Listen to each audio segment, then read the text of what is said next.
One of the best outcomes of COVID reality that we experienced a few years back is what I like to call advanced online shopping, where you make a request for something and boom, it shows up at your door. We now have Walmart Plus, and this isn't a commercial for Walmart Plus, but it is pretty amazing that you just go order what you want and it shows up on your porch. You don't even have to grocery shop anymore. I have people for that now. I thought only famous people had people for that, but now for $59.99, well, I don't know what it costs. I actually don't remember what it costs, but people will shop for you and deliver it to your door. I mean, this is the stuff of kings.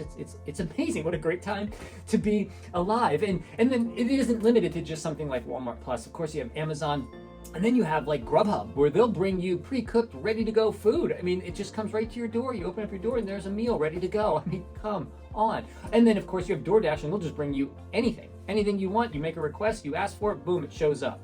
It's quite amazing.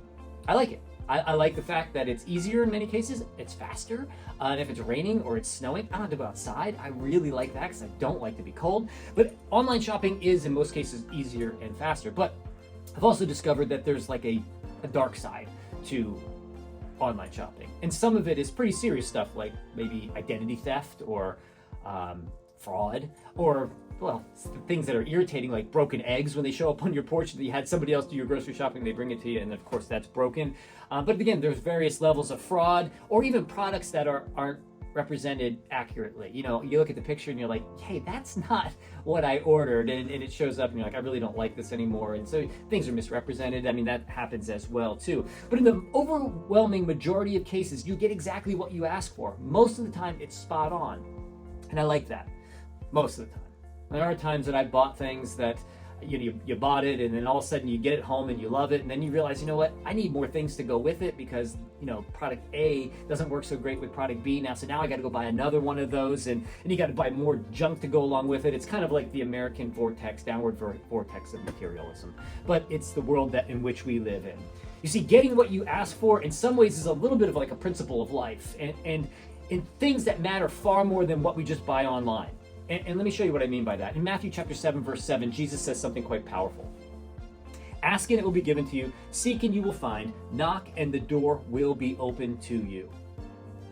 In the aspect of life where things won't be stolen, fade, or rust, Jesus is talking about you ask and you will receive. There's no doubt about that. You'll get what you ask for. And we talked about that in a few videos back, so I'm not going to spend a whole lot of time on that right now. But there is another side of that truth that I want you to consider, and that is this. That it's get what you ask for, but sometimes it's the darker side of getting what you ask for.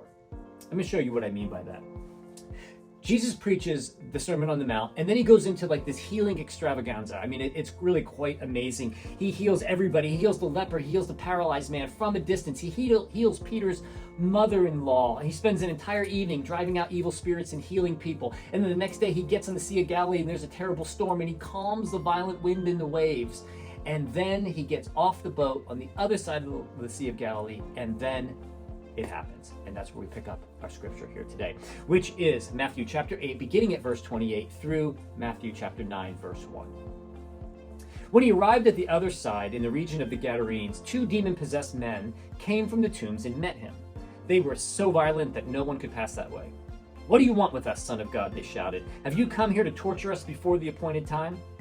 Some distance from them, a large herd of pigs was feeding. The demons begged Jesus, if you drive us out, send us out into the herd of pigs. He said to them, go. So they came out and went into the pigs, and the whole herd rushed down the steep bank into the lake and died in the water. Those tending the pigs ran off, went into the town and reported all of this, including what happened to the demon-possessed men. Then the whole town went out to meet Jesus, and when they saw him, they pleaded with him to leave their region. Jesus stepped into a boat, crossed over, and came to his own town. There is a darker side of getting what you ask for, and that's what we're about to explore here a little bit. But before I do that, I also want to let you know that Mark and Matthew, and then of course Luke as well, all report this. So today we're going to spend our time primarily in Matthew. We'll touch a little bit on Luke and Mark's account as well. But Matthew gives us a nice, concise, clear, direct explanation of what's happened here. So Jesus goes from one event there on the Sea of Galilee to this storm, and he calms the violent wind and calms the violent waves, and he gets off the boat onto the other side and now is approached by violent men, and he goes from one thing to another. And what I want you to know is none of those things cause him to fret. None of those things cause him to fear. Violent wind and waves, he calmed them. Violent demon-possessed men, he takes care of that. 2. He approaches these men who are completely out of their minds. They were naked, they were living in where dead bodies are, would be our equivalent of a cemetery. You see that in Luke chapter 8, verse 27. They were chained and they cut themselves with stones and they were screaming. This is Mark chapter 5, verse 5.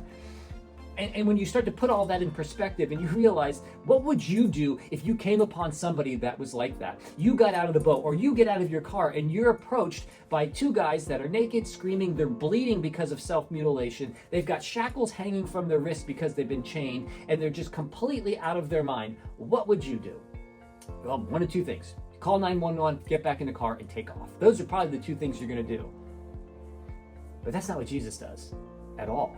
Matter of fact, it's really quite amazing what Jesus does in Luke chapter 8, verse 30. Jesus goes and asks him his name. He goes, so what's your name? and I tell you that because oftentimes we have this idea that Jesus is kind of wimpy and like a milquetoast. But my guess is this. You wouldn't have asked those people their name. Jesus had no problem confronting them. So he's not afraid. He's pretty courageous. And it's always good to be reminded of that Jesus is courageous, because sometimes you and I in this life face some pretty scary things. But to know that we follow a God that's not frightened by those things. But that's not so much my point today, to focus on Jesus' courage, or even focus on the reality of the miracles of these men being healed. I want us to take a closer look at the community that surrounds these men. This is what I find quite fascinating. The community knew who these guys were. I mean, they avoided them, they chained them, they posted guards to keep them where they were. I mean, everybody knew who these guys were. They were a menace. I mean, you don't want to be anywhere near these. I'm sure among the community, the kids and adults alike, anybody passing down to head down to the Sea of Galilee would be like, yeah, make sure you don't go near the cemetery because those guys are down there. I mean, that was probably just common thought and common conversations among the community. They're dealing with this menace all the time, and they're learning how to live with it. So Jesus shows up, and he drives out the demons out of these men into a herd of pigs, and roughly 2,000 pigs die. So think about that for a second. Here are these guys that are completely out of their minds. Jesus confronts them. They know who Jesus is. The demons know who Jesus is. They're like, hey, we know who you are. Don't torture us before the appointed time. And then he just casts them out into the pigs, and the pigs run off and fall into the water. In that community, you need to understand that that's somebody's herd. Somebody just lost a lot of money. That's somebody's 401k that just went off the cliff, which sounds kind of familiar for today, but that's not going to go there at this particular moment. But understand that somebody lost a lot of money. Now, most likely it's a Gentile, because Jews are not going to associate themselves with swine. So this is a Gentile environment, and Jesus goes and heals these men. And the response of the community to the restoration of these men is found in Matthew chapter 8, verses 33 and 34. And this is very interesting, and I want you to pay close attention to it. Those tending the pigs ran off and went to the town and reported all of this, including what happened to the demon-possessed men. The whole town went out to meet Jesus, and when they saw him, they pleaded with him to leave their region. Did you catch that? The whole town, they came back, they reported to the community what happened. Oh yeah, and those demon-possessed guys were healed.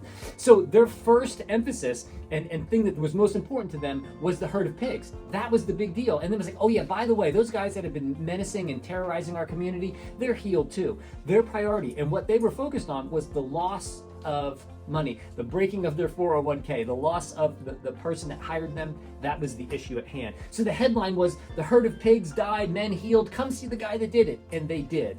And when they did, Mark tells us this in Mark 5:15. Here's some more of their response. When they came to Jesus, they saw the man who had been possessed by the legion of demons sitting there, dressed in his right mind, and they were afraid. Now, before I go any further, you may have noticed there, Mark said it was just one man. Matthew says it was multiple men. Luke also only says one as well. And you go, wow, see, there's a place where the Bible's just not right. They're not the same story. See, it's just another hole. But actually, when you think about it, Matthew's a tax collector, and Matthew is really good at counting heads, and that's going to be important to him because each one of those, in his thinking and the way he lived his life and was trained, was to count heads because they were all dollars. So Matthew's going to be a little more specific there. Mark and Luke are just going to tell you probably the ones who did the speaking. So it's really not a contradiction at all. It's just a unique way to re-see it, to make sure you're seeing it correctly. So they show up, talk to Jesus, the townspeople show up, and what do? They tell Jesus, not, hey, this is awesome, thanks for solving this, thanks for healing those guys. They say, you need to go. Their response to this was leave. Sounds absurd. I mean, even the demons knew the God-man was standing there, And the community may have picked up on that because they saw something pretty amazing, and their response to that was, leave. Jesus, the Son of God, standing there, they wanted him to leave. They wanted him to get out of there. My question then is, did they fear sanity? I mean, why would you want that? Maybe something more. And I think what it is they feared Jesus. Plain and simple. The demons feared Jesus, but so did the townspeople. The townspeople feared Jesus because they feared what he might do to their income. They feared a change in the status quo. They feared losing the illusion of predictability and control. What they feared was an encounter with a powerful, holy God. That's what they feared. Because Jesus, the God-man, standing right there. And so they feared that, and they didn't want anything to do with that. And they said, you need to leave. And it sounds almost, I don't want to use the word impossible, it sounds improbable that that would be the response. And then I thought about it some more, and I realized that's not improbable. That still happens right now today. Because it's still a reality. And my guess is you, at some point, have told Jesus to leave. And maybe you're there right now, where he's pressing on you to do something or to stop doing something. You're like, leave me alone. Where Jesus has brought you to the precipice of reality, of who he is. That following Jesus is more than being nice, it's more than being good, it's more than going to church, it's more than doing nice things for people, it's more than just getting a gold star and hoping God likes you. It's more than being a good citizen. He's a God who will turn your world upside down. And sometimes when you're brought to that precipice of that reality, your response to that very well could be, I don't want that. Jesus, leave me alone. I want the illusion of being in control. I want to trust in my finances. I want to trust in what I think I have. And you say, leave. You see, Jesus will press every area of your life where you've built up a false god. Maybe it's your livelihood, maybe it's your career, maybe it's money, maybe it's a herd of pigs, maybe it's the false idea that you have some level of control. And my guess at some point, or maybe even right now, Jesus is poking you and brings you to the precipice of faith, wanting you to take a step of faith, and you go, I'm not doing that. Poking around areas that you like, that you don't want him touching or messing up or seeking you to move past it. You see, that is no different at all of seeing what Jesus can do, seeing how lives can be changed, just like the townspeople, and saying, leave, go, leave me alone.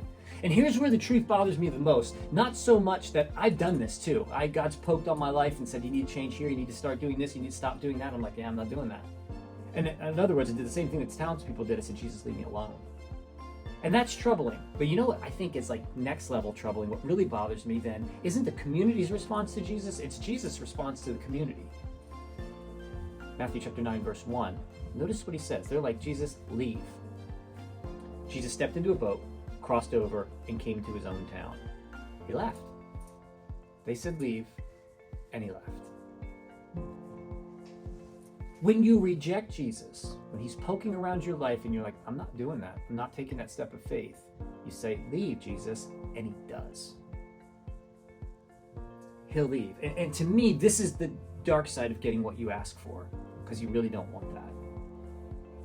And if that's where Matthew leaves us, you feel the weight of that. You feel the, oh no, what have I done? Because if you've been there, you know what that feels like when God's poking around and then you're like, I'm not doing that. Share your faith with your family. I'm not doing that. I want a little more control of your career. I'm not doing that. You need to stop partaking in this behavior. I'm not doing that. And then he leaves you. And then you have that moment where you sit in it, just like these townspeople are sitting in it now. And you feel the weight of it, and it's ugly. It's empty. It's haunting. You feel the weight of your decision. Now, that's where Matthew leaves us. Fortunately, Mark doesn't. He tells us a little bit more behind the scenes of something else that happens. Take a look at Mark chapter 5, verses 18 through 20. As Jesus was getting into the boat, the man who had been demon-possessed begged to go with him. Jesus didn't let him, but said, go to your own people and tell them how much the Lord has done for you and how he has had mercy on you.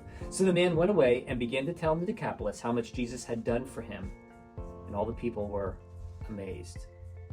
A couple things there that I found really interesting. Jesus says, go tell them how much the Lord has done for you. Jesus just equated himself with God. Tell him what God has done for you. Well, Jesus is the one that did it for him. So this guy's definitely picking up what Jesus is putting down. And he tells him, go tell them what God has done for you. Not about the pigs, about the bigger picture.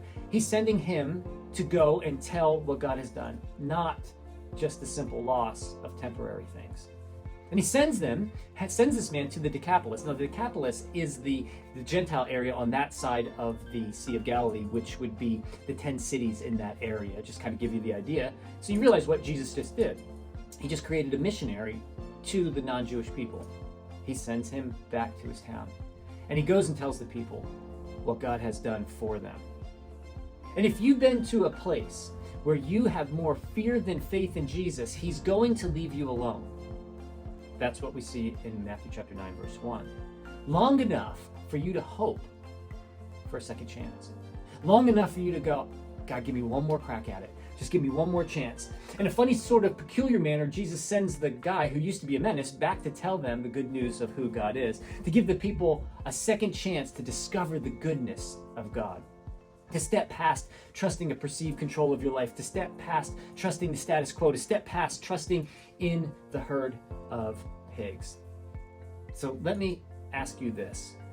Where have you gotten what you've asked for? You know, the darker side of it, where you told Jesus to leave your job alone. You told Jesus to leave your career alone. You told Jesus to leave your family alone. You told Jesus to leave your bank account alone. You told Jesus to leave your secret sin alone. And he did. And you're sitting in that weight right now. And you feel the weight of rejecting him. And time has passed. And in the back of your mind, maybe somewhere deep in your heart, you're like, God, just give me one more chance. Give me a second chance to share my faith. Give me a second chance to trust you with my finances. Give me a second chance to turn my career back over into your hands. Give me a second chance to, and then you fill in the blank of what your heart's burning with right now. Well, here's what I need to tell you. Here's your second chance. I'm not quite a former demon-possessed raving person, but I'll tell you this, I'm certainly not squeaky clean. And I'm here to tell you that you have a second chance to get it right this time. And the good news is this. You will get what you ask for, and what you're asking for is redemption. And Jesus will give you a second chance to share your faith, to trust him with your finances, to turn your career over to his life, to restore that relationship, to seek forgiveness, to give forgiveness. He'll give you that second chance to do so. Will you trust him this time? One of the scary things about our faith is that, just like Pastor Paul said, when we tell Jesus to go away, he does. But luckily and blessedly for us, we have a very forgiving God who loves us and wants to be with us. So we do get a second, sometimes third chance in our lives. Make sure to not waste them. Now, before I let you go, I just have one quick announcement. You're going to hear this throughout the whole month of October, and it is this. We have Fall Fest coming up here at the church, 75 Grace Street, Waterford, New York, on October 29th from 2 p.m. to 4 p.m. It's just, we're hanging out here. We got trunk or treat, we got games, we got music, we got lots and lots of candy to help sugar up your kids and send them home. It's just going to be a ton of fun. We do this every year and it is always a blast. And this year I predict it's going to be the biggest it's ever been, but only with your help. So if you want to sign up for that, if you want to have a trunk for trunk or treat, or if you want to help run a game, here's what I need you to do. I need you to either go to our website at waterfordwc.com and sign up under growth groups and events, or you can text the word fall, F-A-L-L, like the season, to 518-223-8662 and sign up there. And there's also going to be a link in the description below if you're watching this on YouTube. We are so excited for October 29th from 2 to 4, our Fall Fest here at Waterford Wesleyan Church, and we hope that you will join us there. But until next time, have a great week, and I'll see you next Sunday.